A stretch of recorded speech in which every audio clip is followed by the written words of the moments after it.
The heavens granted me a rigid tongue, I cannot speak of sentiment or my heart's truth, only rhyme and verse for the tuneful nine to gaze upon. Foolish tendencies always confused me, like a sour apple, they left a distaste in my mouth, until Cupid took pity and tossed me a taste of sweetness. Sweet it was, but oh, how bitter. You ask me if I remember, but you're but a haze in my head. I sit and wonder, what shade of brown was your hair, a honey-melted sunset?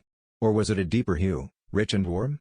Nevertheless, your hazelnut eyes, which I came to love so dearly, did they ever hold a promise? For my fleeting, pathetic heart has ached, wondering. I told you I held disdain in our first meeting, but would it push you away if I told you I dreamt of us lying under a tree? It filled me with such shame. Would you hate me if I told you that I yearned to cradle you under the light as you slept, so the moon could breathe in your dreams? While the heavens watched you sleep, I tore myself apart for wanting, while you belonged to another. I bled, I am left with open sores, hating every moment of it. Was it a one-sided longing, like the nightingale who has lost its feathers and wished to fade away into the silent night? And should the stars conspire in their flight and guide me to you? What's woven in the fabric of the skies? Our constellations would only align briefly, it wouldn't last. Your laughter spilled like moonlight on the ground. Not every glance can capture the fleeting grace I held. Filled with glee, I wished you happiness, if only I could be the one to give it to you.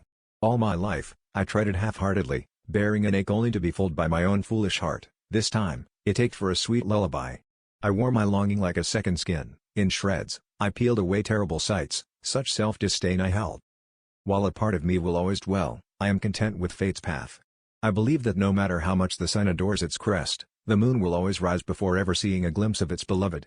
There are many stars for the moon to adorn itself with, and the sun should cradle its light to the clouds, even if it rains or lightning strikes.